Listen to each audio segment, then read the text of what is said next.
নমস্কার বন্ধুরা, তোমরা সবাই কেমন আছো? আশা করি সবাই খুব ভালো আছো। আমি প্রকাশ নতুন একটা রেসিপি নিয়ে আজকে চলে এসেছি আমি তোমাদের সামনে। আশা করি এই রেসিপিটা তোমাদের খুবই ভালো লাগবে। তো ভিডিওটা কেউ না কেটে একদম পুরোপুরি ভিডিওটা দেখতে থাকো। আজকে আমি বানাবো ভেজিটেবলের চপ বা ভেজ কাটলেট। খুবই সুন্দর একটা রেসিপি। এর জন্য আমি নিয়ে নেবো কিছু ভেজিটেবল। এর জন্য আমি নিয়েছিলাম একটা আলু, এটাকে আমি আগে থেকে ছুলে নিয়েছিলাম। এবার নিয়েছি কিছু বিনস আর কিছু বিটরুট। এগুলোকে আমি ভালো করে ধুয়ে নিয়েছি, ভালো করে ছিলে নিয়েছি। এবার এগুলোকে আমি ভালোভাবে একটু বড় বড় করে ফাইন চপ করে নেব। এগুলোকে আমার চপ করা হয়ে গেছে, তোমরা দেখতে পাচ্ছ। এগুলো যখন চপ করা আমার হয়ে যাবে, এবার আমি এগুলোকে বয়েল করে নেব। এখানে নিয়ে নিয়েছি গাজর, বিট, বিনস। এগুলো যখন চপ হয়ে গেছে, এবার আমি একটা প্যানে জল নিয়ে নেব। এবার এগুলোকে, জলটা যখন গরম হয়ে যাবে, এর উপর থেকে আমি দিয়ে দেবো কিছুটা লবণ। আর এবার দিয়ে দেবো যে ভেজিটেবলগুলো আমি চপ করে গেছিলাম সেগুলোকে। এবার এর মধ্যে দিয়ে দেবো আলুগুলোকে। আলু, বিটরুট, ক্যারট, বিনস যেগুলো আছে সবগুলোকে আমি কিছুক্ষণের জন্য ব্লাঞ্চ করে নেব। 4 থেকে 5 মিনিট এগুলোকে আমি ব্লাঞ্চ করে নেব। এগুলোকে বয়েল হয়ে যাওয়ার পরে এগুলোকে আমি কিছুক্ষণের জন্য ঠান্ডা করার জন্য রেখে দেবো। এগুলো আমার বয়েল হয়ে গেছে।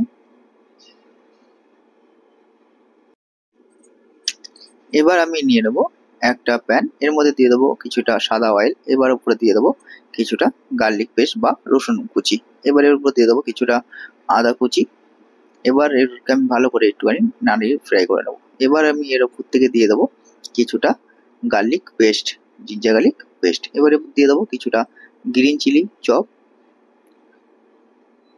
এগুলোকে একটুখানি ভালো করে ব্রাউন ফ্রাই করে নিতে হবে। ফ্রাই হয়ে গেলে এর উপরে আমি দিয়ে দেবো কিছুটা হলদি পাউডার, কিছুটা red chilli, Kashmiri red chilli powder, কিছুটা জিরের গুঁড়ো, কিছুটা ধনের গুঁড়ো। আর এর মধ্যে আমি দিয়েছিলাম কিছুটা 5 স্পাইস মশলা, যেটা আমাদের হোমমেড মশলা, সেটা আমি দিয়েছিলাম। এবার মশলা যদি চলে না যায় এর জন্য দিয়ে দেবো একটু জল।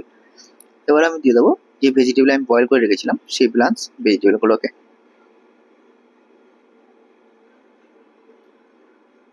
সব ভেজিটেবলগুলো দিয়ে দিয়েছি।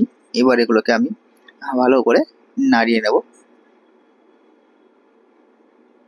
দেখতে পাচ্ছ খুব সুন্দর একটা রেসিপি। আশা করি আপনাদের বা তোমাদের খুবই ভালো লাগবে। এবার আমি এর প্রতি দিয়ে দিলাম কিছুটা বাদাম বা পিনাট। এগুলোকে ভালো করে মিক্স করে নিতে হবে।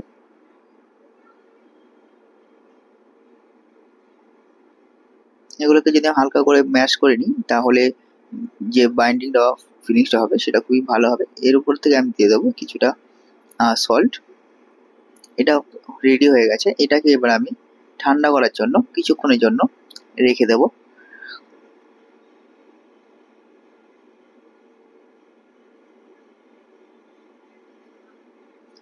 এটা যখন ঠান্ডা হয়ে যাবে তখন আমি এগুলোকে গোল গোল করে সুন্দরভাবে রোল বানিয়ে নেব। এবার আমি একটা বেটার বানাবো। এটা নিয়ে নেবো কিছুটা ময়দা। এবার এর উপরে আমি দিয়ে দেবো কিছুটা ব্ল্যাক পেপার আর কিছুটা জল। এটাকে আমি ভালো করে মিক্স করে নেব। এটা ভেজ ডো, এর জন্য আমি ময়দাই ব্যবহার করলাম। এর মধ্যে ডিমও ব্যবহার করা যায়, এটা ভেজ বানিয়েছি এই জন্য আমি ডিমটা আর ব্যবহার করিনি। ডোটা রেডি হয়ে গেছে। এবার আমি যে ডোগুলো বানিয়েছিলাম সেগুলোর মধ্যে দিয়ে ভালো করে কোটিং করে নেব। কোটিং করা হয়ে গেছে। এগুলোকে আমি 30 থেকে 35 মিনিট ডিপ ফ্রিজে রেখে দেবো। তারপরে এগুলোকে ফ্রাই করব।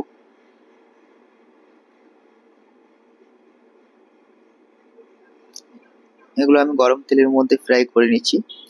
ফ্রাই করার নিয়ম হচ্ছে যদি হাফ রেঞ্জ দিয়ে ফ্রাই করা হয় তাহলে খুবই ভালো একটা ফ্রাই হয়। ফ্রাইগুলো আমার ফ্রাই হয়ে গেছে, খুব সুন্দর একটা কালার এসছে, দেখতেই পাচ্ছ। আশা করি এই রেসিপিটা তোমাদের খুবই ভালো লাগবে। একবার হলেও তোমরা এই রেসিপিটা ট্রাই করতে পারো। ভিডিওটি কিরকম লাগলো অবশ্যই আমাকে কমেন্ট করে সবাই জানাবে। যারা আমার চ্যানেল নতুন আসবে অবশ্যই চ্যানেলটিকে সাবস্ক্রাইব করে আমার পাশে থাকবে।